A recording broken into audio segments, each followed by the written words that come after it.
자리에서 일어서시겠습니다.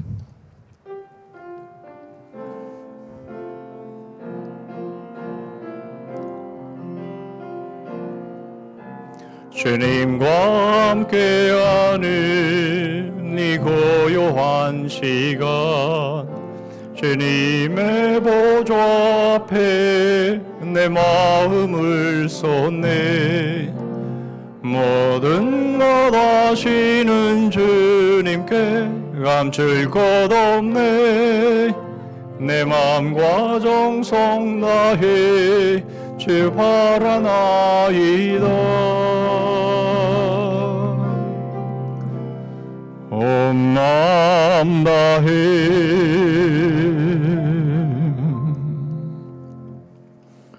우리 주 예수 그리스도의 하나님, 영광의 아버지께서 지혜와 계시의 영을 너희에게 주사 하나님을 알게 하시고 너희 마음의 눈을 밝히사 그의 부르심의 소망이 무엇이며 성도 안에서 그 기업의 영광의 풍성함이 무엇이며 그의 힘의 위력으로 역사하심을 따라 믿는 우리에게 베푸신 능력의 지극히 크심이 어떠한 것을 너희로 알게 하시기를 구하노라.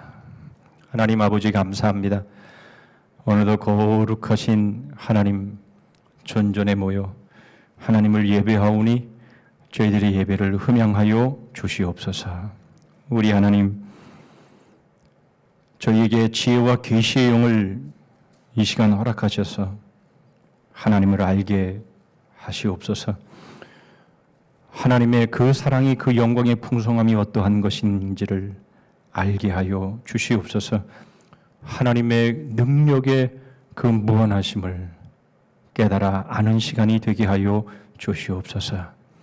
그래서 저희의 얄궂은 지식과 경험과 모든 것 내려놓고 오직 하나님 한 분만을 예배하는, 그래서 하나님이 홀로 영광을 받으시는 복된 예배 되게 하옵소서.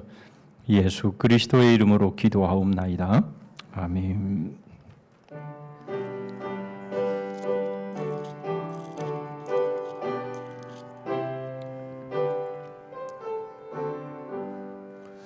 주 예수 이름 높이어 다 찬양하여라. 김멸관을 들여서 만유의 주 찬양. 김멸관을 들여서 만유의 주 찬양. 주 예수 당한 고난을 못 잊을 죄인아, 내 귀한 몸에 바쳐서 만유의 주 찬양. 내 귀한 몸에 바쳐서 만유의 주 찬양. 이 지구 위에 거하는 온 세상 사람들, 그 크신 위엄 높여서 만유의 주 찬양. 그 크신 위엄 높여서 만유의 주 찬양. 주 믿는 성도 다 함께 주 앞에 엎드려 무궁한 노래 불러서 만유의 주 찬양. 무궁한 노래 불러서 만유의 주 찬양.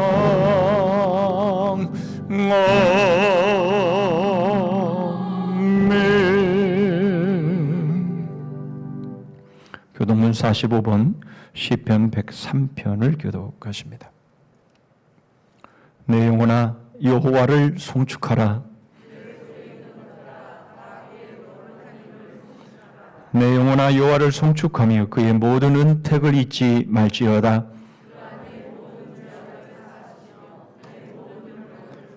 내 생명을 파멸해서 성량하시고 인자와 긍휼로 관을 씌우시며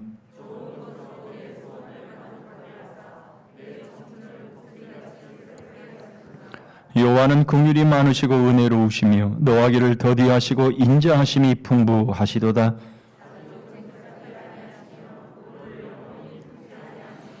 우리의 죄를 따라 우리를 처벌하지는 아니하시며 우리의 죄악을 따라 우리에게 그대로 갚지는 아니하셨으니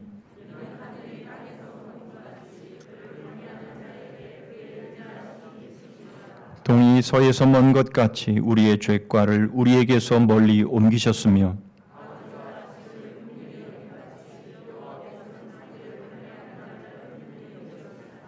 이는 그가 우리의 체질을 아시며 우리가 단지 먼지뿐임을 기억하심이로다. 아멘. 전능하사 천지를 만드신 하나님 아버지를 내가 믿사오며 그 외아들 우리 주 예수 그리스도를 믿사오니 이는 성령으로 잉태하사 동정녀 마리아에게 나시고 본디오 빌라도에게 고난을 받으사 십자가에 못 박혀 죽으시고 장사한 지 사흘 만에 죽은 자 가운데서 다시 살아나시며 하늘에 오르사 전능하신 하나님 우편에 앉아 계시다가 저리로서 산자와 죽은 자를 심판하러 오시리라. 성령을 믿사오며 거룩한 공예와 성도가 서로 교통하는 것과 죄를 사하여 주시는 것과 몸이 다시 사는 것과 영원히 사는 것을 믿사옵나이다. 아멘.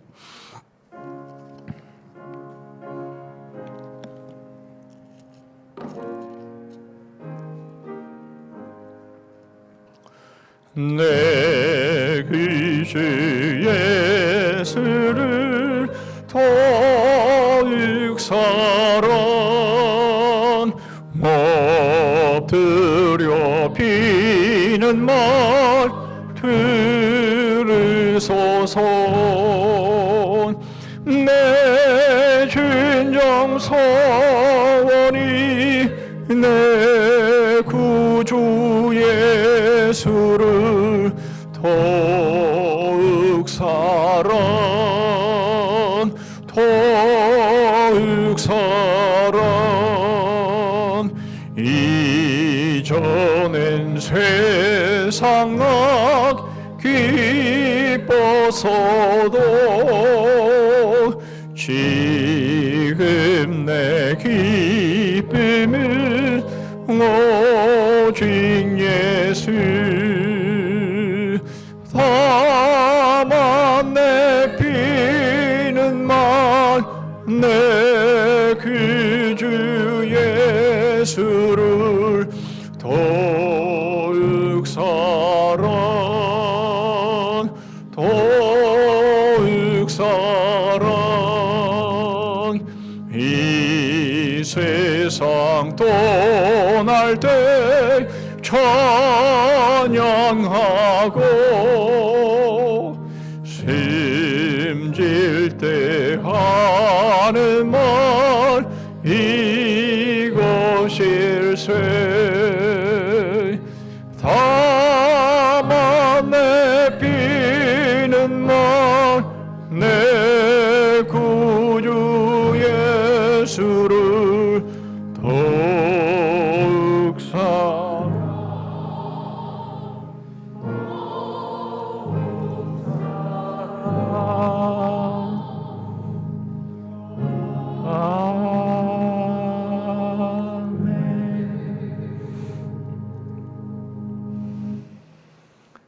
공의로우신 하나님, 저희에게 아름다운 가을 하늘과 풍요로운 수확의 기쁨을 허락하신 하나님 감사합니다. 노랗게 무르익어가는 가을 들판을 바라보며 하나님의 섭리를 되새기며 오늘도 저희를 죄악의 들판에 버려두지 않으시고 축복받고 열매 맺는 구원의 자녀로 살게 하시려고 이 예배에 불러주신 주님의 은혜에 감사와 영광 올려드립니다. 하루하루 주님의 은혜와 사랑을 더 깊이 깨달아 알게 하시고 믿음을 더하여 주셔서 주님이 기뻐하시는 영적인 열매를 더욱 알차게 맺을 수 있는 저희들이 되게 인도하여 주옵소서. 아버지 하나님, 코로나19의 기세가 멈출 듯 하면서도 여전히 계속되고 있습니다. 코로나19로 인하여 추석 명절을 맞아서도 마음껏 부모 형제를 찾아뵙지도 못하였고 오늘도 역시 현장과 온라인으로 나누어 예배를 드리고 있습니다. 코로나19에 대처하는 의료진들의 수고가 가중되어 가고 있으며 자영업자들의 삶은 그야말로 벼랑 끝으로 내몰리고 있습니다. 하나님, 어서 이 힘든 상황을 멈추게 하여 주시옵소서. 백신 공급이 더 원활히 이루어지게 하시옵고 정부와 의료진들의 노력이 지치지 않고 계속되어져서 속히 코로나19를 지배하고 사는 세상이 오게 하여 주시옵소서. 이렇게 힘든 시간들 속에서도 계절의 변화는 어김없이 찾아오고 있습니다. 자연은 계절에 맞는 옷을 입기 위하여 무르익음을 더해갑니다. 여름 내에 무성했던 나뭇잎들은 이제 자신의 소임을 마치고 미련 없이 대지로 내려갑니다. 우리 또한 우리가 해야 마땅할 일들을 성실히 감당하는 삶이 되기를 소망합니다. 주님께서 우리에게 맡기신 복된 사명에 이 가을에 풍성한 열매로 감사가 넘쳐나기를 원합니다. 오곡 백과가 결실을 맺어가는 이 가을에 우리의 믿음도 주님을 향해 마음을 열고 주님을 닮아가기를 원합니다. 우리의 마음을 주님에 대한 사랑으로 가득 담게 하시고 우리의 생각을 주님을 향한 소망으로 채우게 하시고 우리의 의지를 주님을 향한 순종으로 충만케 하옵소서.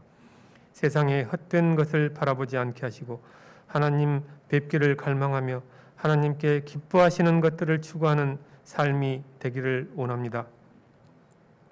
전 세계를 강타한 코로나 바이러스로 인하여 지금까지 한 번도 겪어보지 못한 어려움 속에서 더욱 힘들어하실 해외의 여러 선교사님들, 부디 주님께서 그들의 안전과 건강 지켜주시고 선한 길로 인도하여 주시옵소서. 특별히 코로나19로 어려운 상황 속에서도 귀한 직분을 맡아 충성하는 손길들을 기억하여 주셔서 저들의 수고가 더해질 때마다 주님을 사랑하는 신앙 고백이 넘쳐나게 하옵소서. 또 힘든 시기를 보내고 있는 가정마다 사랑의 밧줄로 붙들어 주옵소서. 고난과 고통 속에서 주님을 만나는 귀한 신앙 체험을 허락하여 주시고 새 생명과 새 소망이 넘쳐나는 복된 삶으로 인도하여 주옵소서. 날마다 교회와 성도를 위해 기도하시고 애쓰시는 목사님을 성령의 권능으로 붙잡아 주셔서 주님의 역사가 넘치도록 일어나게 하옵소서. 선포되는 말씀으로 우리에게 향하신 주님의 뜻을 분별하게 하셔서 약하고 상한 심령이 치유되고 회복하여 담대한 믿음으로 살아가게 하옵소서. 그리고 주시는 말씀으로 한 주간의 삶을 승리하게 하시며 말씀이 진리라는 것을 확신하는 일들로 넘쳐나는 9월의 마지막 주를 보내게 하옵소서. 고난의 잔을 말없이 마시며 눈물로 기도하시는 예수 그리스도의 이름으로 간절히 기도드립니다. 아멘.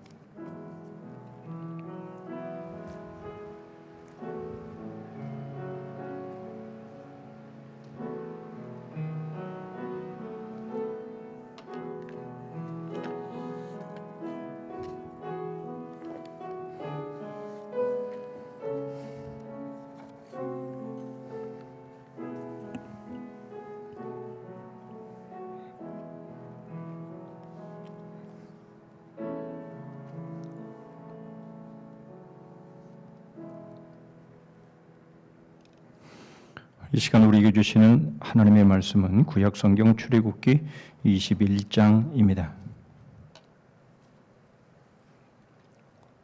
출애굽기 21장 1절부터 11절 말씀까지입니다. 제가 가진 구약성경 113쪽에 있습니다. 히브리서 출애굽기 21장 1절부터 11절 말씀까지 제가 봉독합니다. 내가 백성 앞에 세울 법규는 이러하니라. 네가 히브리 종을 사면 그는 6해 동안 섬길 것이요 7째 해에는 몸값을 물지 않고 나가 자유인이 될 것이며 만일 그가 단신으로 왔으면 단신으로 나갈 것이요 장가 들었으면 그의 아내도 그와 함께 나가려니와 만일 상전이 그에게 아내를 주어 그의 아내가 아들이나 딸을 낳았으면 그의 아내와 그의 자식들은 상전에게 속할 것이요 그는 단신으로 나갈 것이로되 만일 종이 분명히 말하기를 내가 상전과 내 처자를 사랑하니 나가서 자유인이 되지 않겠노라 하면 상견이 그를 데리고 재판장에게로 갈 것이요 또 그를 문이나 문설주 앞으로 데리고 가서 그것에다가 송곳으로 그의 귀를 뚫을 것이라. 그는 종신토록 그 상전을 섬기리라. 사람이 자기 딸을 요종으로 팔았으니 그는 남종같이 나오지 못할지며 만일 상전이 그를 기뻐하지 아니하여 상관하지 아니하면 그를 속량하게 할 것이나 상전이 그 여자를 속인 것이 되었으니 외국인에게는 팔지 못할 것이요 만일 그를 자기 아들에게 주기로 하였으면 그를 딸같이 대우할 것이요 만일 상전이 다른 여자에게 장가들지라도 그 여자의 음식과 의복과 동침하는 것은 끊지 말 것이요 그가 이 세 가지를 시행하지 아니하면 여자는 속전을 내지 않고 거저 나가게 할 것이니라. 아멘.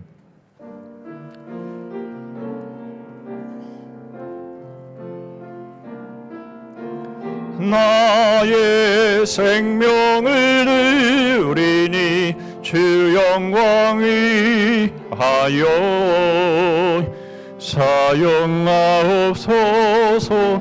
내가 사는 날 동안에 주를 찬양하며 기쁨의 제물 되리. 나를 받아 주소서. 하나님 아버지, 저희들에게 청명한 가을 하늘을 허락하여 주시고 한가히 명절 연휴 가운데도 급한 소식 들리지 않도록 우리 성산의 모든 지체들을 지키시고 함께해 주셨음을 감사합니다. 저희에게 베풀어 주신 주의 은혜와 사랑에 감사해서 이 시간 저희 마음을 물질려 담아 하나님 앞에 올립니다. 모든 것이 하나님의 것이며 하나님의 것으로 저희들에게 맡겨주셨음을 고백하여 수입의 11조를 드립니다. 여러 감사의 제목으로 하나님 앞에 나아갑니다. 교회 주신 비전과 사명 감당하기를 소원하여 작정한 것 주님께 드립니다. 교회 안팎으로 소외되고 가난한 이들을 위해서 주님 저에게 주신 것들을 주님의 손에 돌려드리고 그 물질들을 통해서 하나님의 사랑과 살아계심이 증거되어져서 많은 영혼들이 주께로 돌아나오는 역사들이 열방 가운데 또 이 민족 가운데에 주님 넘치게 하여 주시옵소서. 여러 항목으로 또 종류로 하나님 앞에 나오는 귀한 물질들을 하나님께서 받으시고 100배로 60배로 30배로 하나님 갚아 주시옵소서. 지난 한 주간도 주의 몸된 교회를 위해서 수고의 땀, 기도의 눈물, 희생의 피를 흘린 섬김들을 주님 받으시고 오늘 주신 말씀을 통해서 더욱 열정적으로 주를 섬기며 서로를 섬기게 하여 주시옵소서. 예수 그리스도의 이름으로 기도하옵나이다. 아멘.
이상과 현실의 차이를 모르는 사람은 없습니다. 사실 그것이 인생이라는 것도 우리가 인정하죠. 그러나 사람들은 여전히 자신의 생각, 즉 이상대로 되지 않으면 아주 힘들어합니다. 상처도 받고 포기도 하고 심지어는 자살까지 하죠. 수많은 사람들은 현실에서 살지만 사실 이상을 꿈꾸며 살아간다, 그렇게 볼 수가 있습니다. 만일 이상이 없다면 현실의 삶을 견디기가 결코 쉽지 않을 것입니다. 물론 내일이 잘 될 것이라고 하는 보장은 딱히 없지만 그럼에도 불구하고 내일은 오늘보다 나을 것이다 라는 그런 막연한 그런 이상이 있기에 오늘의 어려움을 우리는 참아가면서 살아가는 것이죠. 우리 그리스도인들에게는 더더욱 그렇습니다. 우리에게는 소망이 아주 중요하죠. 우리에게 소망이 없다면 아마도 우리의 오늘의 신앙은 성립하지 못할 겁니다. 뿐만 아니라 예수 그리스도를 쫓아 십자가를 지는 삶은 더욱 불가능할 수밖에 없는 것이죠. 우리는 천국이 있음을 믿고 우리는 천국에 우리의 초점을 맞추며 살아가는 사람들입니다. 이 소망이 흐려지면 결국 우리의 현실의 삶도 결국 흐려질 수밖에 없는 것이죠. 그러나 우리가 분명 우리에게는 천국이라는 소망, 천국이라는 우리의 이상이 분명히 있는데 그럼에도 불구하고 우리는 두 가지를 늘 염두에 두어야 합니다. 그것은 바로 우리가 생각하던 일들, 바로 그런 일들이 내가 생각했던 시점에서 그것이 이루어질 것이다 라고 하는 생각입니다. 쉽게 표현하면 샴페인을 먼저 터뜨리는 일입니다. 내가 지금까지 참고 견디고 열심히 기도하고 헌신하고 희생해 왔기에 바로 이 시점이 내가 꿈꾸고 내가 바라던 나의 이상, 내가 바라던 것들이 이루어지는 시점이 될 거야 라고 생각했는데 그것이 이루어지지 않게 되면 우리는 실망하게 되지요. 뿐만 아니라 연결되어지는 부분이기는 하겠습니다만은 하나님을 믿으면 현실이 이상이 될 것이라고 하는 착각입니다. 사람들은 이것을 믿음이라고 오해하기도 하지요. 자신이 생각하고 기도하는 것은 반드시 이루어질 것이다. 그러나 그렇지 않음을 우리는 현실을 통해서 우리는 보는 것이죠. 우리가 하나님을 믿어도 현실은 바뀌는 것 같지 않습니다. 왜 그런가? 오늘 우리는 그것을 좀 생각해 보려고 합니다. 오늘 본문은 이스라엘 백성들이 시내산에서 하나님과 언약을 체결하고 십계명을 받은 장면 이후에 펼쳐지는 내용인데요. 십계명을 주시고 난 이후에 하나님은 제단에 대해서 간단하게 몇 절을 말씀하신 다음에 그리고 오늘 본문을 시작하시는데요. 그런 의미에서 볼 때에는 하나님께서 이스라엘 백성들에게 주시는 바로 이 법규, 바로 이것은 처음으로 이스라엘 백성들에게 내리시는 그런 내용임을 우리는 알 수 있습니다. 그래서 오늘 본문의 내용을 보면 선뜻 이해하기가 쉽지 않고 참 아이러니한 그런 내용으로 시작이 되고 있음을 보게 됩니다. 왠고하니까 이 종과 이 첩에 대한 말씀을 하고 있기 때문에 그렇습니다. 오늘날의 인권과 윤리에 입각해서 볼 때에 도무지 이해가 어려운 말씀을 지금 하나님이 첫 번째 하시는 법규로 말씀하고 있기 때문에 그렇습니다. 참 성경은 많은 아이러니가 있지만 그러나 오늘 본문만큼 참 아이러니다라고 생각될 구절이 또 있을까 싶을 정도로 하나님께서 십계명을 주시고 제단에 대해서 잠깐 언급하신 다음에 이스라엘 백성들에게 법규를 내려주시는데 그 법규의 첫 번째 내용이 종에 대한 문제인 것이고 첩에 대한 문제를 지금 하시고 있는 겁니다. 참 아이러니하지 않을 수가 없습니다. 사람들은 현실과 이상의 사이에서 살아가는 그것이 자연스러운 인생이다라고 인정할 수 있지만 그러나 하나님조차도 그러시는가라는 거죠. 하나님조차도 여전히 이상과 현실 사이에 계시는 것이며 현실과 이상 사이를 결국 해결하실 수 없는 분인가라는 생각을 하게 만드는 구절이 바로 오늘 본문의 구절이 되겠습니다. 그래서 우리는 첫 번째로 이 현실과 이상의 사이에서 우리는 과연 이 차이가 왜 생기는가? 우리는 그것을 좀 보고요. 그리고 그것이 어떻게 일치할 수 있을까? 그리고 그 일치하는 구체적인 삶은 어떤 것인가? 하는 것을 살펴보도록 하겠습니다. 먼저 이상과 현실이 왜 차이가 나는지 1절의 말씀을 보시죠. 네가 백성 앞에 세울 법규는 이러하니라. 법규라고 하는 이 단어는 판결들이라고 하는 의미가 되겠습니다. 심판하다, 정죄하다, 형벌하다라는 뜻을 가진 히브리 원어인 쉐파트라고 하는 단어에서 이 단어가 나왔는데요. 이 법규들은 그래서 재판할 때 시시비비를 가리는 기준이다, 이렇게 말을 할 수가 있는 겁니다. 여러분, 시시비비를 가릴 수밖에 없는 것이 바로 인생의 현실이다라는 것이죠. 우리는 억울한 일을 만나면 우리는 소송을 하죠. 그래서 법원에 가서 우리는 재판을 받습니다. 그래서 사실 여러분, 우리들의 삶에서 그런 일이 몇 번이나 있겠습니까? 거의 없는 경우도 있고 있어봐야 한두 번 있게 되는 것이죠. 그러나 우리가 비록 소송을 해서 재판을 하고 그게 형사든 민사든 간에 여러분, 그런 것을 우리가 하지 않을지라도 사실 우리는 우리의 인생의 삶 가운데에 우리는 시시비비를 가리는 생각들을 참 많이 하면서 삽니다. 내가 옳으냐, 네가 옳으냐. 우리는 내가 내 자신이 옳다라고 생각하기 때문에 우리는 내 자신이 옳은 것에 대한 합리화를 참 많이 하고 우리는 거기에 근거되어지는 생각들을 참 많이 합니다. 그러니까 내가 옳지. 그리고 상대방이 틀림에 대해서 우리는 여러 가지로 조목조목 생각하면서 봐, 네가 틀렸지. 그렇게 하면서 우리의 시간을 많이 허비하고 있는 것을 보게 됩니다. 이것이 우리의 현실이죠. 자, 한 걸음 더 들어가 봅니다. 2절 말씀입니다. 내가 히브리 종을 사면 그는 6해 동안 섬길 것이요 7째에는 몸값을 물지 않고 나아가 자유인이 될 것이며, 하나님은 종의 제도를 인정하시고 있습니다. 물론 종이 되는 이유가 몸값이라고 하는 단어를 통해서 알 수 있듯이 경제적인 문제 때문임을 우리는 알 수 있습니다. 그런데 여기서 우리가 주목해야 될 단어가 하나가 있는데요. 그것은 바로 히브리 종이라는 히브리라는 단어입니다. 이 히브리라고 하는 이 단어는 그 단어의 뿌리가 건너가다, 통과하다, 나아가다라는 의미를 담고 있는 아바르라고 하는 단어에서 이제 유래가 됐는데요.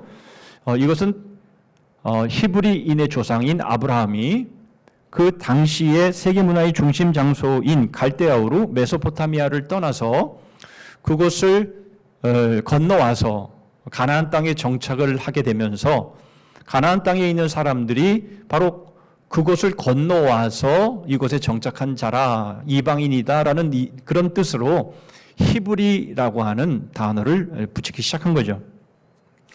무슨 말입니까? 바로 이 히브리 민족은 그 세계의 문명, 다시 말하면 많은 우상을 섬기고 많은 신을 섬기며 종이 되었던 바로 그것을 떠나서 하나님께서 아브라함을 통해서 이제 진정한 자유를 얻게 하시기 위해서, 복의 근원 삼으시기 위해서 그들을 건너오게 하신 사람들인 거죠. 그러므로 이들에게 있어서 아주 중요한 개념, 그리고 중요한 이상은 자유죠. 그 히브리인들에게 있어서는 이 자유만큼 중요한 개념이 또 있을까 하는 것이죠. 그런데 바로 그렇게 여겨졌던 히브리 민족, 자기의 동족을 종으로 삼는 바로 그러한 상황이 펼쳐지더라라는 겁니다. 이것은 그들의 이상과는 전혀 맞지 않는 모습일 수밖에 없는 것이죠. 누구든 자유하고 싶고 누구든 종이 되기를 원치 않는 것은 마땅한 것인데, 거기에다가 그 모든 것을 뒤로 하고 자유민으로 살고 싶어서 복의 근원이 되기 위해서 가나안 땅에 정착했던 히브리 민족이 종이 되는 그런 상황을 맞이하게 됐다라고 하는 것은, 이것은 그들의 현실이면서 동시에 그들이 꿈꾸는 이상은 결코 될 수가 없는 상황인 것이죠. 그런데 하나님께서 이 종의 제도를 인정하시고 있다라는 겁니다. 여러분, 이것은 전혀 맞지 않는 것이죠. 하나님께서 아브라함을 부르시고 그를 통해서 하나님의 뜻을 이루어 가시는 상황 속에서도 그렇지만, 지금 이 히브리 민족의 이상은 자유인데, 그런데 이 종의 이 제도를 법규의 제일 첫 번째로 이것을 말씀하시고 있다라고 하는 것은 참으로 이해하기 어렵고 참으로 아이러니한 문제일 수밖에 없는 거죠. 여러분, 이건 무슨 뜻입니까? 이것은 여러분, 지금 이 말씀을 하시는 것은 아직 가나안 땅에 들어가지 않은 상태라는 것을 우리가 염두에 둬야 되죠. 그러니까 지금 시내 산에서 지금 이스라엘 백성들이 지금 이 말씀을 듣고 있는 겁니다. 너네들이 가나안 땅에 들어가서 살게 되면 이런 일들이 있게 될 텐데, 이렇게 말씀을 하고 있는 겁니다. 결국 무슨 말입니까? 미래의 시점에 있는 얘기를 지금 하나님께서 지금 하고 계시는데, 지금 상황에서의 시내산에서의 이스라엘 백성들의 모습은 뭐 누가 위에 있고 누가 아래에 있고 이런 지금 상황이 아니지요. 물론 누가 조금 더 재산을 갖고 누가 덜 갖고 뭐 그런 것은 있을 수 있지만, 지금은 모두가 다 종된 상황 가운데서 이제 나온 상태입니다. 그래서 누가 위에 있고 누가 밑에 있고 뭐 이런 개념이 있을 수가 없는 상황인 것이죠. 애굽에서 종살이 하다가 거기서부터 자유하도록 이끌어내셨고, 그런 상황 속에서 이제 제일 첫 번째 법규라고 말씀하시는 것이 종의 제도를 지금 말씀하시고 있는 바로 이 모습들이 의미하는 바는 무엇이겠습니까? 바로 하나님은 이스라엘 백성들이 맞이하게 될 현실에 대한 것을 이미 알고 계셨다라는 것이죠. 물론 하나님이 뭘 모르시겠습니까? 그러나 우리가 분명히 인식해야 될 것은, 하나님께서 이스라엘 백성들의 앞으로 펼쳐질 현실이 어떨 것인가, 그들이 자유를 이상으로 여기고 분명 그러한 삶을 살아가야 할 민족이었지만, 그러나 현실은 그렇게 되지 않을 것이다라고 하는 것을 하나님은 알고 계셨고, 거기에 대한 법규를 지금 말씀하시고 있더라라는 겁니다. 여러분, 이 정도 우리가 말씀을 들으면 한 가지 의문이 되어지는 질문이 하나가 떠오릅니다. 하나님은 이미 다 알고 계시는데 그럼 사전에 그 문제를 다 해결하시면 되지. 왜 자유가 이상인 하나님이 애굽에 종살이 하고 있던 사람들 가운데서 이끌어내셔서 가나안 땅에 들이셨는데도 불구하고 왜 또 거기에 종의 상태로 살아갈 수밖에 없는 그런 상황을 만드시는가, 허락하시는가, 그걸 또 인정하시는가 하는 것들을 우리는 의아하게 생각하지 않을 수가 없는 겁니다.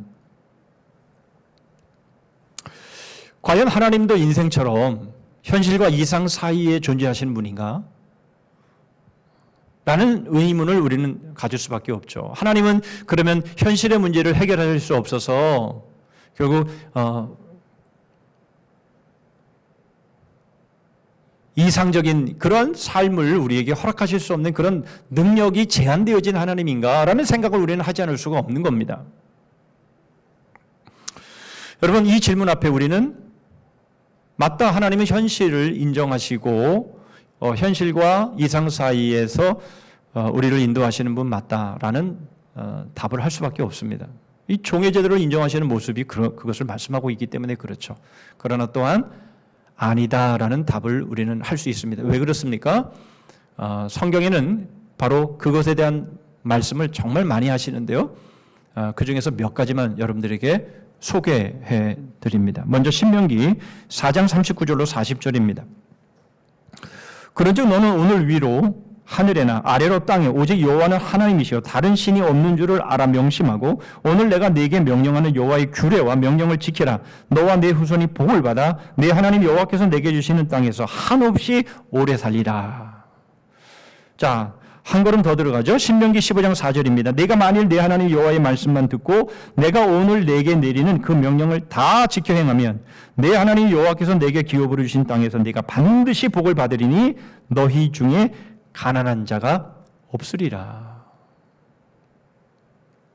자, 좀 지나가는 거지만 신명기 28장 47절에서 48절의 말씀입니다. 내가 모든 것이 풍족하여도 기쁨과 즐거운 마음으로 내 하나님 여호와를 섬기지 아니함으로 말미암아 내가 줄이고 목마르고 헐벗고 모든 것이 부족한 중에서 여호와께서 보내사 너를 치게 하실 적군을 섬기게 될 것이니 그가 철멍에를 내 목에 매어 마침내 너를 멸할 것이라. 하나님은 이 신명기의 말씀이 뭡니까? 가나안 땅에 들어가기 전에 모세를 통해서 마지막으로 저들에게 하나님의 말씀을 순종하고 하나님을 경외할 것을 다시 한번 확답하게 만드는, 하나님의 말씀의 복 가운데 거하기를 원해서 모세가 마치 유언처럼 하는 그 설교의 내용을 모아놓은 것이 신명기인데, 바로 이 신명기의 말씀은 아직 이들이 요단강을 건너 가나안 땅에 들어가지 않은 상황이었기 때문에 하나님은 이 이스라엘 백성들이 이 현실의 문제를 맞닥뜨리기 전에 하나님은 그렇게 되지 않도록 모세를 통해서 입이 닳도록 말씀을 계속하셨지만 이스라엘 백성들은 그것을 받아들이지 않았다라는 겁니다. 하나님을 경외하고 하나님의 말씀에 순종하고 그리하면 하나님이 반드시 복을 주셔서 너희들이 그 땅에서 오래 살게 될 것이며 가난한 자가 아무도 없을 것이며 그리고 결코 전쟁에서 다른 나라에 패배하거나 그들의 포로가 되지 않게 할 것이다 라고 분명히 말씀하셨지만 그러나 그들은 그것을 받아들이지 않은 겁니다.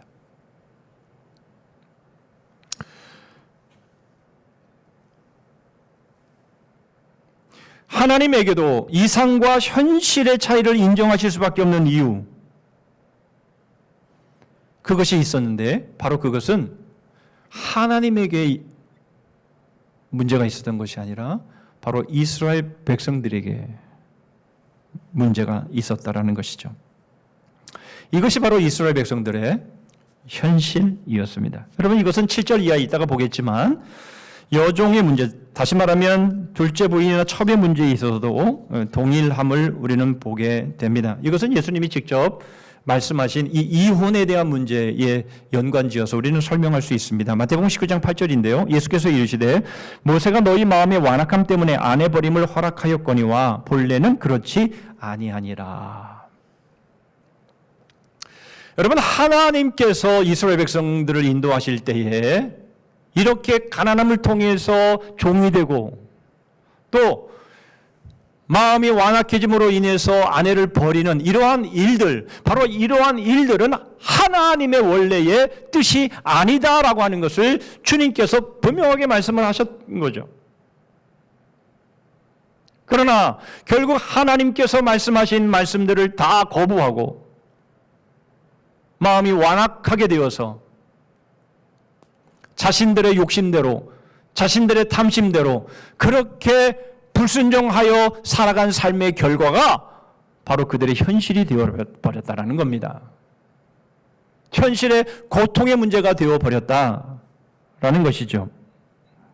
결국 인간의 욕심이, 인간의 탐심이, 인간의 완악함이 이상과 현실의 차이를 가지고 온 것이다.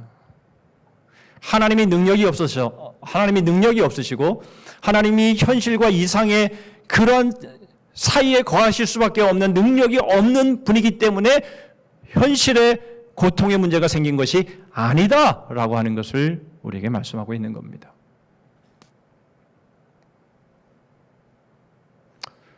팬데믹의 상황이 오히려 절정을 향해서 달려가고 있는 모습을 우리는 뉴스를 통해서 듣고 있습니다. 도대체 이 상황이 언제 종료가 될지, 언제까지 마스크를 쓰면서 이렇게 제한된 예배를 드려야 되는 것인지, 여러분, 우리들에게 있어서는 참으로 안타까운 일임에 틀림이 없지만, 그러나 결국 이것은 우리의 완악함 때문에 생겨진 일이다. 이게 우리의 현실이다라는 겁니다. 그런데 여러분, 이런 일만 그런 것이 아니라 지금 우리가 안고 있는 현실의 고통은 하나님이 능력이 없어서 해결하지 못하셔서 그런 것이 아니라 하나님은 이미 우리에게 말씀하셨는데 우리는 그것을 무시하고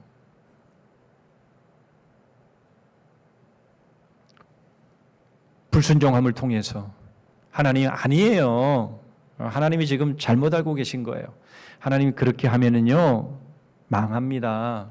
하나님이 아직 이 세태를 잘 모르셔서 하시는 것 같은데 하나님 그렇게 하면 100번 하면 100번 망합니다. 그렇게 생각하고 내 생각, 내 꾀, 내 욕심, 여러분 그렇게 함으로 인해서 자초한 것이 바로 우리의 현실의 고통이라는 겁니다.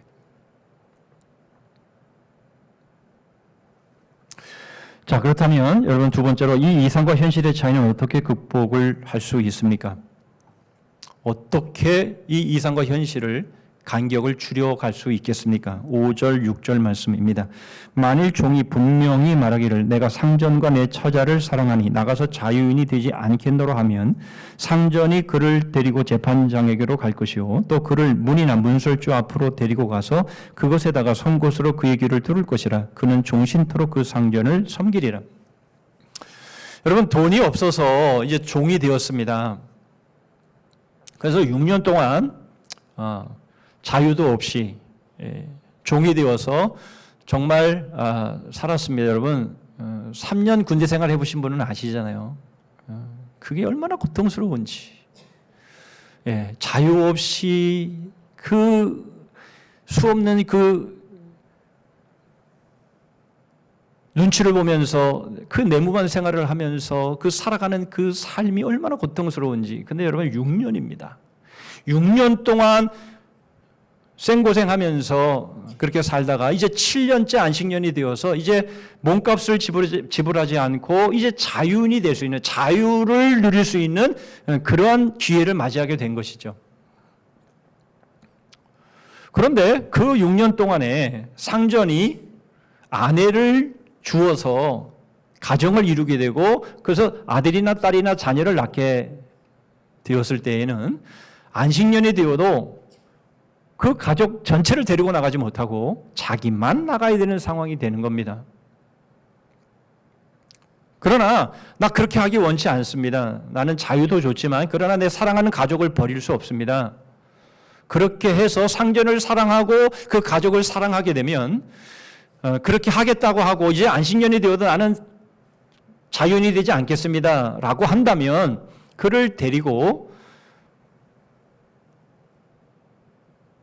제사장에게 가서 그 말을 확답하게 하고 그리고 주인이 그 종의 오른쪽 귀를 그 집의 문이나 문설주에 대고 송곳으로 뚫게 되면 바로 그것이 종신토록 종이 되어서 살아가는 증표로 삼게 되더라. 그 말씀을 하고 있습니다.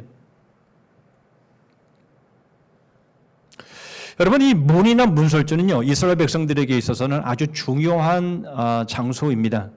몇 가지로 제가 소개를 해드리면요. 출애굽기 12장 7절 말씀을 보면 6월절 때에 있었던 일이죠. 그 피를 양을 먹을 집 좌우 문설주와 임방에 바르고 이게 문은 굉장히 중요한 의미가 있죠. 그 다음 두 번째로 이 집안 전체를 대표하는 장소를 뜻하기도 합니다. 신명기 6장 9절인데요. 또 내 집 문설주와 바깥문에 기록할지니라.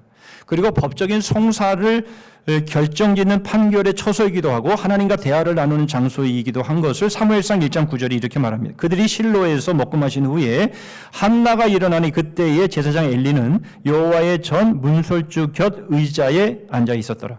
에스겔 45장 19절에도 제사장이 그 속죄제 희생 제물의 피를 가져다가 성전 문설주와 제단 아래층 내무퉁이와 안뜰 문설주에 바를 것이요 라는 것을 놓고 봤을 때에 이스라엘 백성들에게 있어서 이 문설주라고 하는 것은 그 집안의 가장 중심이 되어지는 장소다라는 것을 알 수가 있죠. 그러면 여러분 이 문은 그렇게 중요한데 이것이 오늘날 우리들에게 있어서의 의미는 무엇입니까? 바로 이 문은 예수 그리스도입니다. 요한복음 10장 7절로 9절입니다. 그러므로 예수께서 다시 이르시되 내가 진실로 진실로 너희에게 말하노니 나는 양의 문이라. 나보다 먼저 온 자는 다 절도요 강도니 양들이 듣지 아니하였느니라. 내가 문이니 누구든지 나로 말미암아 들어가면 구원을 받고 또는 들어가며 나오며 꼴을 얻으리라. 여러분, 이스라엘 백성들에게 있어서의 문은 그 집의 중심인데 바로 그 중심이 바로 오늘날 우리에게는 예수 그리스도이시다라는 겁니다. 6년 동안 종이 되어서 종살이를 하면서 모진 고생을 했습니다. 여러분, 이제 그런 모진 고생을 했으면 이제는 어떻게 해야 되겠습니까? 정신 차려서 하나님의 말씀에 순종하고 하나님의 말씀대로 살면 다시는 그러한 고생을 하지 않게 되겠죠.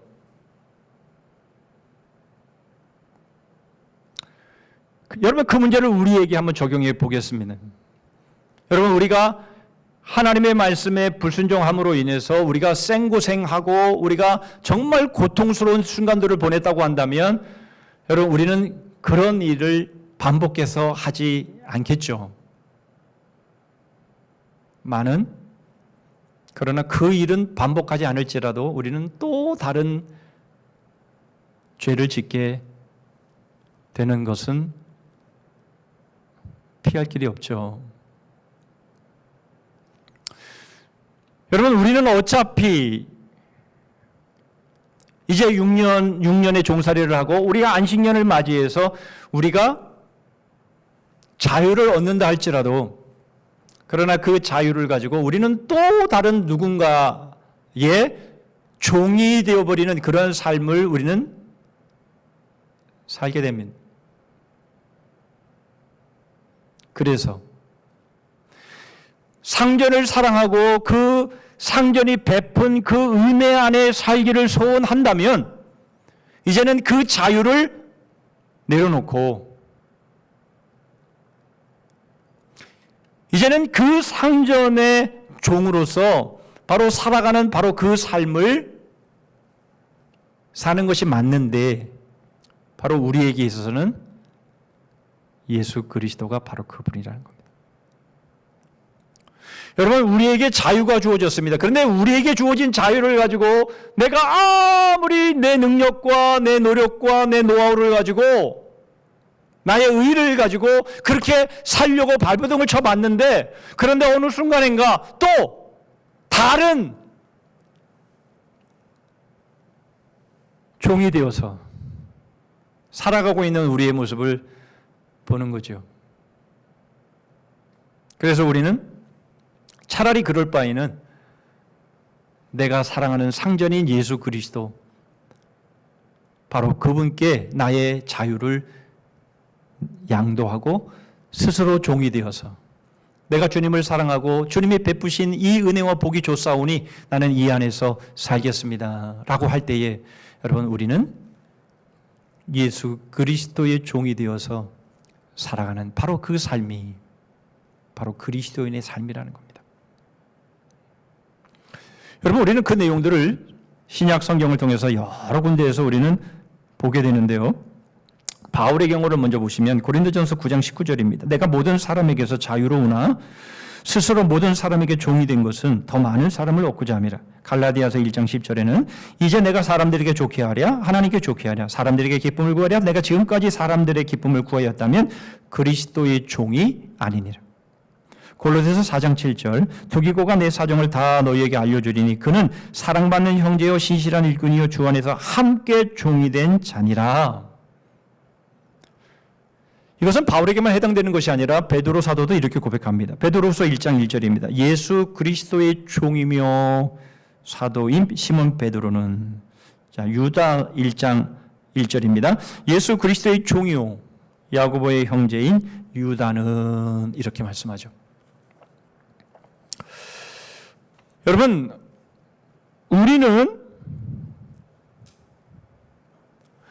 우리가 자유하여서 여러분, 우리의 자유를 가지고 나름대로 우리의 인생을 잘 살아보겠다라고 우리는 그렇게 생각을 하지만, 그러나 어느 순간인가 여러분 우리는 또 다른 종의 삶으로 살아가고 있는 내 자신의 모습을 발견하더라라는 겁니다. 어차피 그럴 바에는 우리를 위해 살 찢어 주시고 피 흘려 주시고 우리에게 생명을 주시기 위해 십자가에 못 박히신 우리의 가장 사랑하는 상전인 예수 그리스도에게 여러분 우리의 자유를 내려놓고 우리가 그 안에서 예수 그리스도의 종으로 살아가는 바로 이 삶을 결단하고 예수 그리스도의 문에 우리의 귀를 송곳으로 뚫어서 영원히 종신토록 예수 그리스도의 종으로 살아가는 이 삶, 바로 이것이 우리 그리스도인이라는 겁니다. 여러분, 이것은 사도만 예수 그리스도의 종이 아니고 목회자만 예수 그리스도의 종이 아니고 선교사만 예수 그리스도의 종이 아니고 모든 그리스도인들은 바로 예수 그리스도의 종들로서 이제는 주님께서 우리에게 말씀하시는 그 말씀대로 순종하고 살아갈 때에 여러분 현실의 고통, 현실의 어려움, 현실의 위기, 여러분 이러한 문제들은 점차 극복이 되어지고 이제는 해결이 되어지고 우리의 꿈꾸고 우리가 바라는 이상을 향해서 여러분 한 발자국 한 발자국 더욱 가까이 나아가는 그런 삶이 가능해졌다라는 것이죠. 여러분 우리가 배운 지식과 우리가 경험했던 노하우를 가지고 여러분 인생을 남부럽지 않게 살아갈 수 있겠습니까? 그런 이상을 향해서 여러분 우리의 삶이 가능하겠습니까? 그럴 수 있는 것처럼 보이죠. 하나님을 믿지 않는 사람들의 모습, 우리가 그런 모습을 보면서 얼마든지 그렇게 살아가는 모습을 보면서 그것이 가능한 것처럼 우리가 여길지도 모릅니다. 그러나 우리에게는 그렇지 않습니다. 왜 그렇지 않은지 우리 세 번째 이유를 통해서 보시죠. 우리가 예수 그리스도의 종이 되어서 이상과 현실의 차이를 줄이는 삶의 구체적인 모습을 11절의 말씀을 통해서 보시겠습니다. 그가 이 세 가지를 시행하지 아니하면 여자는 속전을 내지 않고 거저 나가게 할 것이니라. 여러분 남종, 앞에서 보았던 남종의 규례와 여종의 규례는 다릅니다. 그것을 말해주는 내용이 7절이죠. 사람이 자기의 딸을 여종으로 팔았으면 그는 남종같이 나오지 못할지며. 여러분 가정에 먹고 사는 문제가 어려워서 이제 자기의 딸을 여종으로 판 겁니다. 그럴 때에는 안식년이 되어도 그 여종은 나올 수가 없습니다. 자유인이 되어서 나올 수가 없습니다. 남종처럼. 그러면 어떻게 해야 합니까? 그런데 오늘 말씀을 보니까 여종으로 팔렸지만 여러분 이 히브리인들의 이 종의 제도는 하나님을 믿지 않는 이방 백성들의 종의 제도나 노예 제도와는 다릅니다. 그것을 잘 알 수 있는 것은 이제 여종으로 샀어요. 그런데 그 여종이 마음에 드는 겁니다. 그래서 자기 아들의 배우자로 결정을 하게 되면 그를 딸처럼 여겨서 결혼을 시켜 잡으러 맞아라. 그렇게 말을 하고 있는 겁니다. 그런데 이제 그런 상황이 아니고 보니까 마음에 들어요. 그런데 자기가 둘째 아내로 삼고 싶거나 또는 첩으로 삼고 싶거나 막 이렇게 되어질 때에도 그렇게 할 수 있게 되는 것이.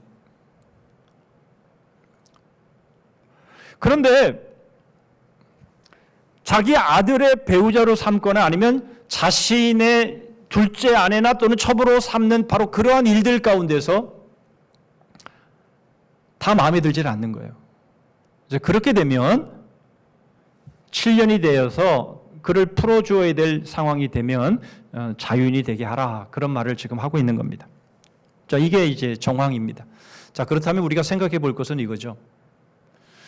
여러분, 너무 찢어지게 가난해서 자기 딸을 여종으로 판다라는 것은 사실 우리의 이 생각으로는 있을 수 없는 일 아니겠습니까? 얼마나 안타까운 현실입니까? 그런데 여종으로 팔았는데 그 주인의 상전에 아들의 며느리도 안 되고, 그리고 둘째 아내나 어떤 첩의 모습으로도 안 되고 마음에 들지 않아서, 그러나 결국은 이제 그 모든 상황이 적합하지 않기 때문에 시간이 되어서 이제 그 여종을 자유인으로 풀어줄 때에 우리는 이 말씀을 그냥 쉽게 생각하면 아유 이제 자유를 얻어서 좋겠네 라고 생각할지 모르지만, 여러분 그 모든 상황에 적합하지 않아서 탈락하고 그렇게 해서 결국은 마음에 들지 않아서 자유하게 된 여인이 느껴지는 자괴감은 어떠하겠습니까? 아무짝에도 쓸모없는 자신의 모습인 것처럼 여겨지지 않겠습니까? 그리고는 그 다음에 자신에게 펼쳐지는 일들이 무엇입니까? 생활고가 또 다가오는 것이죠. 돌아갈 집이 있으면 다행이지요만은, 그러나 여전히 찢어지게 가난한 집 가운데서 이제 먹고 살아가야 될 문제까지 겹치게 된 겁니다. 그 자괴감, 자신이 팔린 거, 자괴감, 그리고 먹고 살아가야 될 생활고까지, 여러분 그 상황에 맞이했다면 여러분 그 안타까움이 얼마나 크겠습니까?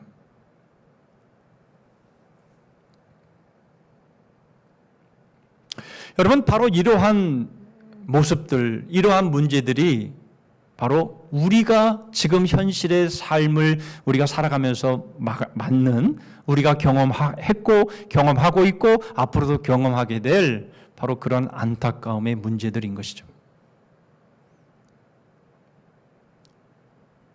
왜 이런 일이 생깁니까? 여러분, 우리는 앞에서 이러한 문제가 생겨지는 이유는 바로 하나님의 말씀에 순종하지 않아서, 하나님이 약속하신 바로 그 말씀대로 복을 받지 못해서 생겨진 일이라고 우리는 생각할 수 있습니다만은, 그러나 그런 일 외에도 또 하나의 이유가 있습니다. 그것은 요한복음 9장에 날 때부터 소경된 자의 모습을 통해서 우리는 발견하게 됩니다. 날 때부터 소경된 자의 모습을 보고 제자들이 묻죠. 이 사람은 왜 이렇게 됐습니까? 부모의 죄입니까? 이 사람의 죄입니까? 굉장히 궁금하죠. 그때 예수님께서 하신 말씀입니다. 요한복음 9장 3절이죠. 예수께서 대답하시되 이 사람이나 그 부모의 죄로 인한 것이 아니라 그에게서 하나님이 하시는 일을 나타내고자 하심이라. 여러분 이 말씀은 충격적인 말씀입니다. 여러분 지금 이 날 때부터 소경된 자를 통해서 하나님이 하시고자 하시는 일을 나타낸다라는 뜻이 뭡니까? 바로 예수 그리스도를 만나서 예수 그리스도가 바로 그 눈을 뜨게 하실 것이다. 그러므로 그 예수 그리스도가 하나님이 보내실 메시아가 맞다라는 것을 증거하게 하시기 위해서 하나님이 날 때부터 소경이 되게 하셨다라는 것이죠.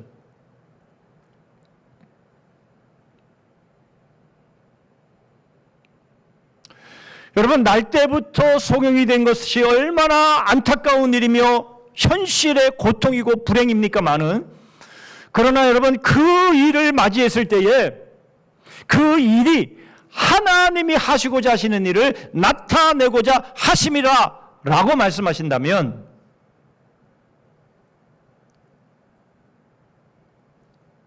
여러분 그것은 그에게 복이라는 겁니다. 여러분 우리의 현실의 삶 가운데서 우리는 현실의 고통을 만나고 현실의 안타까운, 왜 나는 이런 삶을 살아갈 수밖에 없는가, 왜 이러한 현실의 문제가 이렇게 어렵게 만드는가라는 문제를 우리가 만났을 때에 하나님이 정말 살아계시는가, 정말 하나님이 나를 사랑하시는 거 맞나, 여러분 우리는 분명히 그렇게 고민할 것이나, 그러나 그렇게 생각하지 말고 바로 이 안타까운 문제 때문에 예수 그리스도를 바라보게 하시면서, 예수 그리스도를 만나게 하시면서, 예수 그리스도가 나를 통해서 하나님이 하시고자 하시는 일들을 나타내신다면 이 안타까움은 오히려 복이라는 것이죠.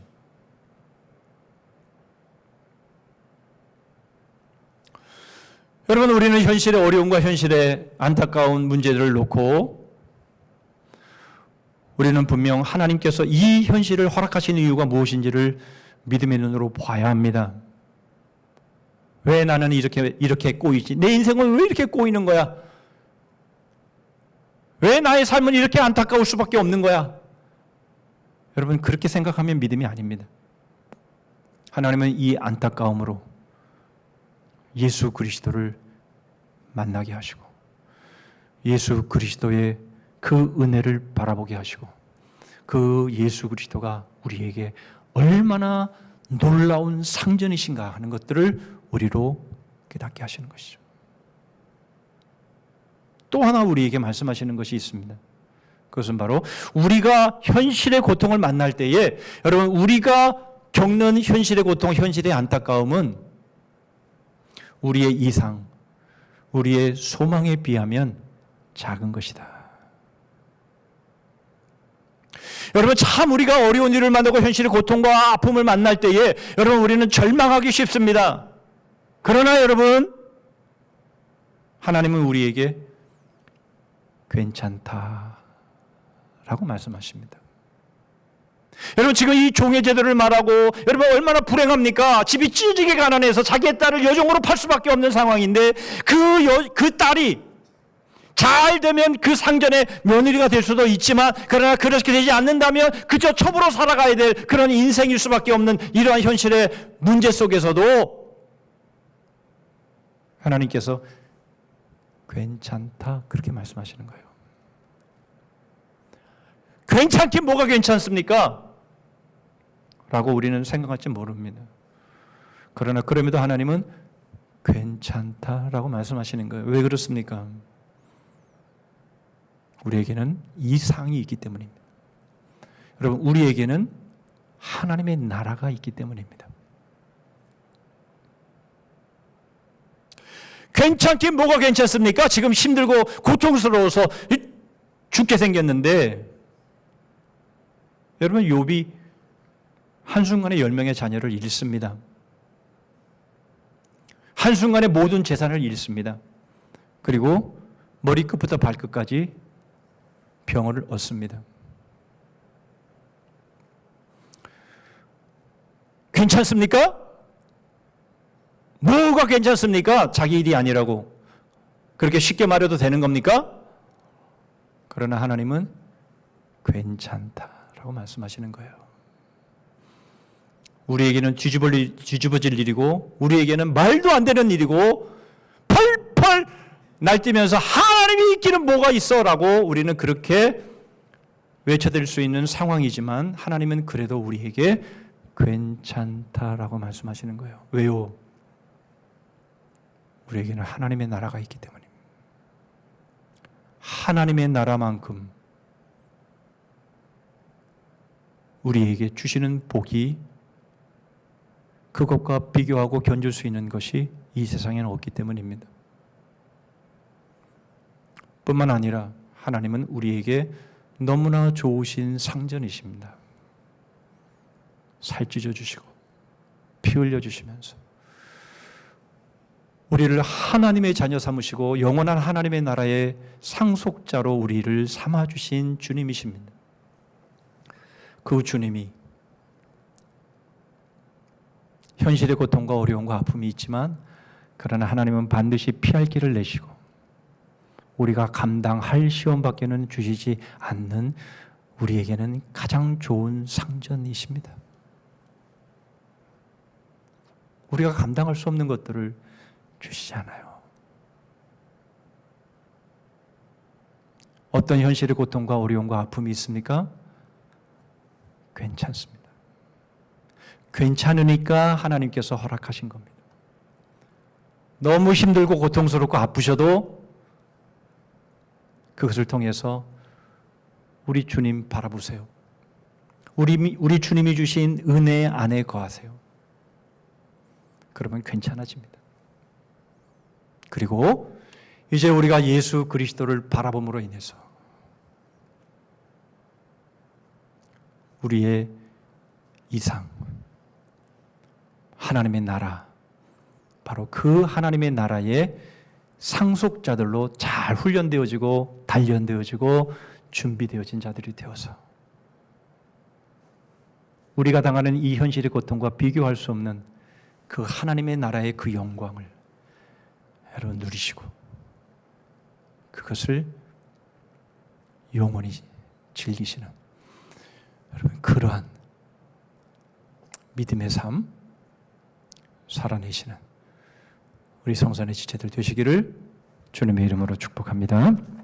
아멘. 기도하겠습니다. 하나님 아버지, 현실과 이상 사이에서 저희들은 고통하고 흔들리고 상처받고 믿음이 식어지는 일들이 있지만 그러나 하나님은 저희들에게 복을 주시고 하나님의 말씀대로 순종할 때에 하나님은 저희에게 약속하신 그 풍성하고 영원한 복이 있음을 저희에게 상기시키시고 저희가 왜 이 현실의 고통을 겪고 있는지를 보게 하심으로 이제 더 이상 생고생하지 않고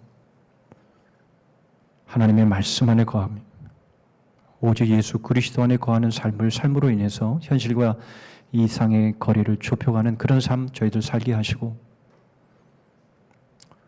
때로는 이 현실의 안타까움이 저희를 참 힘들게 하고 고통스럽게 하지만 그러나 그것이 하나님이 하시는 일을 나타내시고자 하시는 일이라면 기꺼이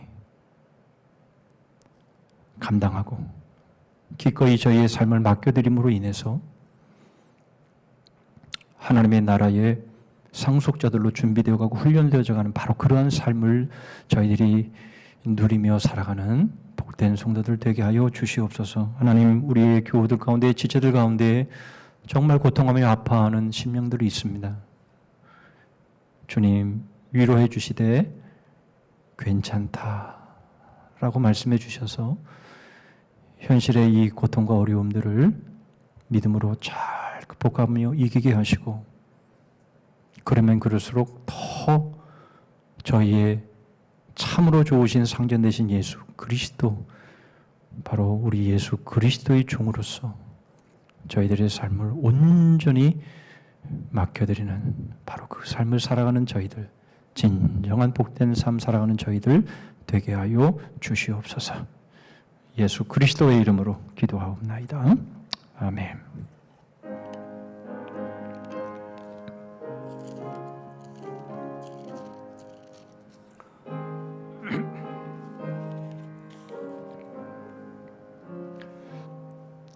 고통의 멍에 벗으려고 예수께로 나갑니다.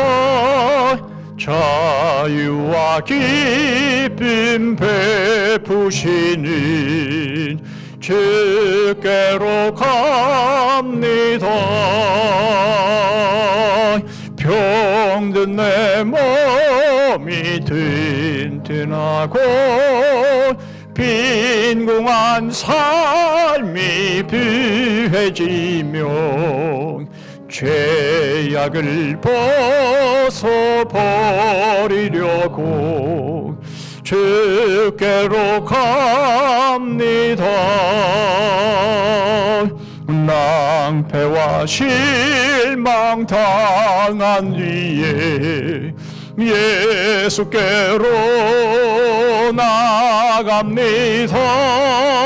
십자가 은혜 받으려고 주께로 갑니다. 슬프던 마음 위로받고 인생의 풍파 잔잔하며 영광의 찬송 부르려고 주께로 갑니다. 교만한 마음을 내버리고 예수께로 나갑니다. 복 되신 말씀 따르려고 주께로 갑니다. 실망하니 몸 힘으로 곧 예수의 크신 사랑받아 하늘의 기쁨 맛보려고 주께로 갑니다. 지금의 길을 벗어나서 예수께로 나갑니다. 영원한 집을 바라보고 주께로 갑니다. 멸망의 폭우 헤어나와 평화의 나라 다다라서 영광의 주를 배우려고 주께로 갑니다. 기도합니다. 만일 종이 분명히 말하기를 내가 상전과 내 처자를 사랑하니 나가서 자유인이 되지 않겠노라 하면 상전이 그를 데리고 재판장에게로 갈 것이요 또 그를 문이나 문설주 앞으로 데리고 가서 그것에다가 송곳으로 그의 귀를 뚫을 것이라. 그는 종신토록 그 상전을 섬기리라. 지금은 우리 구주 예수 그리스도의 은혜와 하나님 아버지의 다함이 없으신 사랑과 성령 하나님의 교통하심과 복주심과 끝까지 승리 있게 하심이 살찌져 주시고 피 흘려 주시며 저희를 영원히 사랑하시는 우리의 상전 되신 예수 그리스도께 자유를 내어드리고 다른 것에 종이 되어 살기보다는 우리 주님의 종이 되어 살기를 소원함으로 이상과 현실의 간격을 줄여 나갈 뿐만 아니라 현실의 안타까움 가운데도 더욱더 하나님이 하시는 일을 드러내기 위해 쓰임받는 삶 살기를 소원하여서 현실의 고통 가운데 오직 예수 그리스도께로 더욱 가까이 나아가는 삶 살기를 소원하며 다짐하는 머리 숙인 주의 심령들 위해 가정과 일터의 민족거리 성산교회 그리고 열방 위에 이제부터 영원토록 함께 하실지어다. 아멘.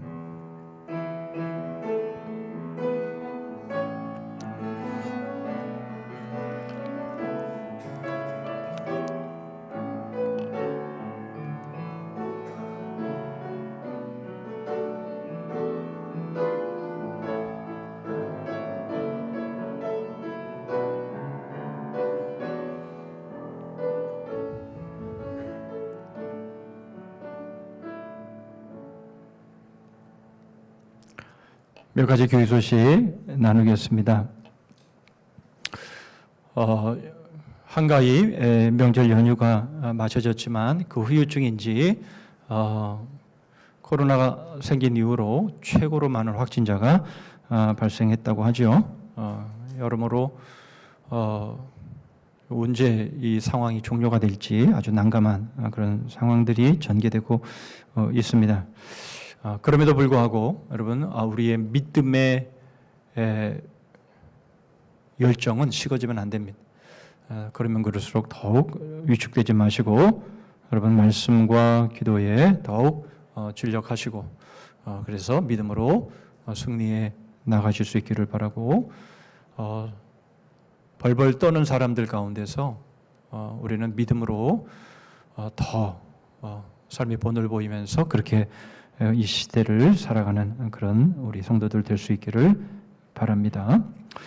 이 학기를 맞이해서 우리 성선 아카데미 제자반 사역반 성장반 진행합니다. 오늘까지 신청해 주시기를 바라고요. 이제 이번 주부터 시작하도록 하겠습니다.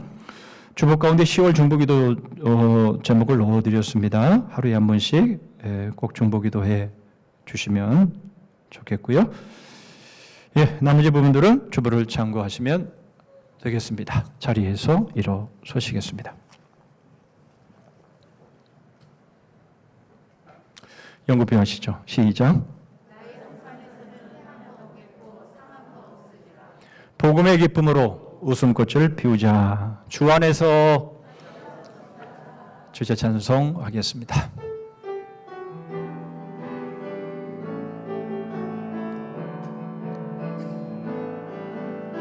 기뻐하며 승리의 노래 부르리. 그 백성 주가 회복시키시네. 그 사랑으로 억눌렸던 자 모아 칭찬과 명성 얻게 하시네.